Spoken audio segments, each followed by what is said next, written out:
Right. Hello. So first and foremost, what I'm going to talk about in this video is the tools that you need to practice the art of batik.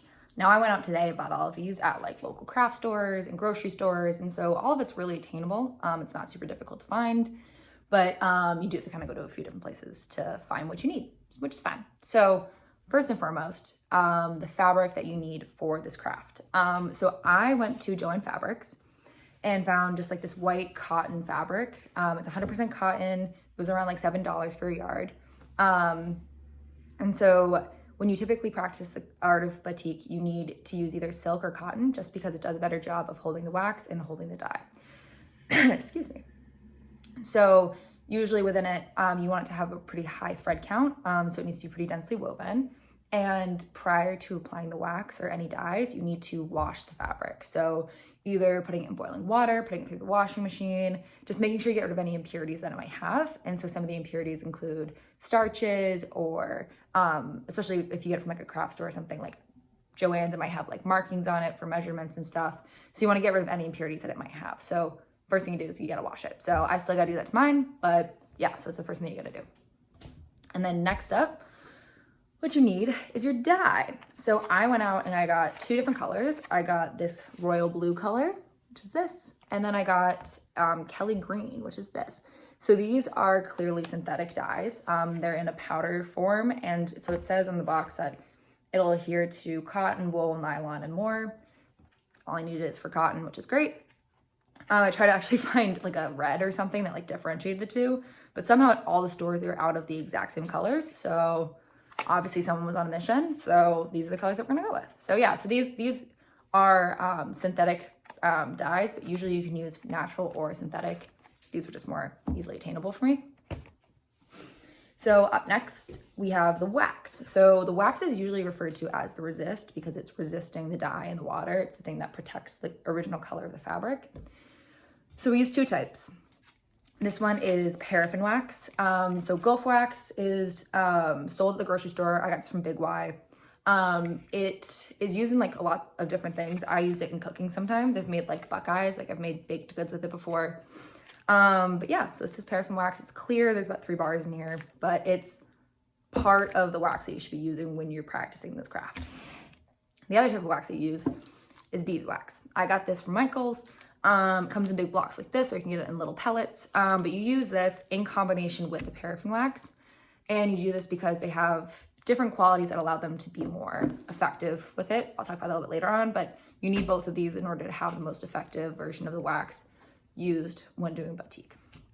I'll show various ways of using it later on. So those are all things that you need to make it. So the tools that you need to apply it. So first up, we have the chanting. So it's this little material. It's spelled like canting, but it's pronounced chanting. So this is what it looks like. It has a little spout at the end right here. And then on the top, it has a little hole where you fill it up with wax. And so typically it is a tool with a wood or bamboo handle. These ones are a little bit cheaper. I just got like a set of 3 of them from Amazon. It typically has like a copper pot at the end that you fill up with the wax.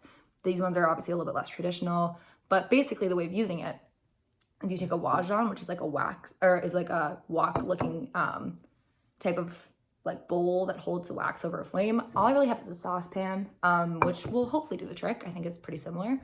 But you basically take this, you dip it inside of it, and then you basically scoop up all the wax. You blow on the tip of the spout, and then you can use like the really fine end of this. Like, as you can see, it's really, really tiny to draw out the finer designs on the fabric. So this is a pretty cool tool. I'm excited to use it. So that's that. This is what I'm using as the wajan. Usually it's more traditionally just kind of a wok style because it's a little bit easier to scoop it out, but college house, this is the best I can do for my current resources. So I hope it does the trick. And so then next up we have, well, actually, in addition to the chanting, you can actually attach a cotton ball to the end and it'll absorb the wax and kind of act as like a paintbrush. But instead of doing that, I actually bought a stiff brush, which is something like this, also from Michael's, and usually use it for like bigger areas. And you have to use like a paintbrush, dip it in the wax, and it fills in all the areas. So if you wanted to outline a specific area of the fabric and fill it in a lot faster than doing it with that tiny little spout, you'd use the big paintbrush. It's like 99 cents. It was nothing too crazy. And then last up we have the cap. So typically the cap is a copper stamp, and it's usually very intricately designed and bent in a very intricate design that's beautiful. And the way that you use it is on the sheet of fabric.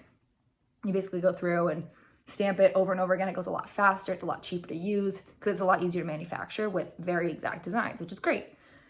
Excuse me, I never talked this much.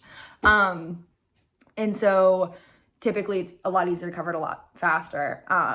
But since I am not great at metalwork and didn't really see a reason to buy that, to only use it once for a few videos, they kind of talked about a few different objects you can use from around your house to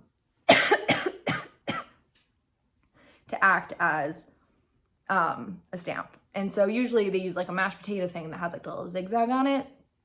I don't have one. So we're kind of rolling with an egg whisk. I liked it because it has like a big circle at the end. And then if I'm getting fancy, if you push it back, you can kind of get like a little intricate spiral design. We'll see how it works. But yeah, so normally it would be a standardized stamp that you would use that's intricate with flowers and images. Mine's a circular egg whisk. So we'll see how that works. I'm excited to try it out. But yeah, so one last piece of this is that after you dye the fabric, you have to have it dry like in the sun. So I kind of created my own apparatus clothesline, but I live inside an apartment without a yard, so it had to be inside.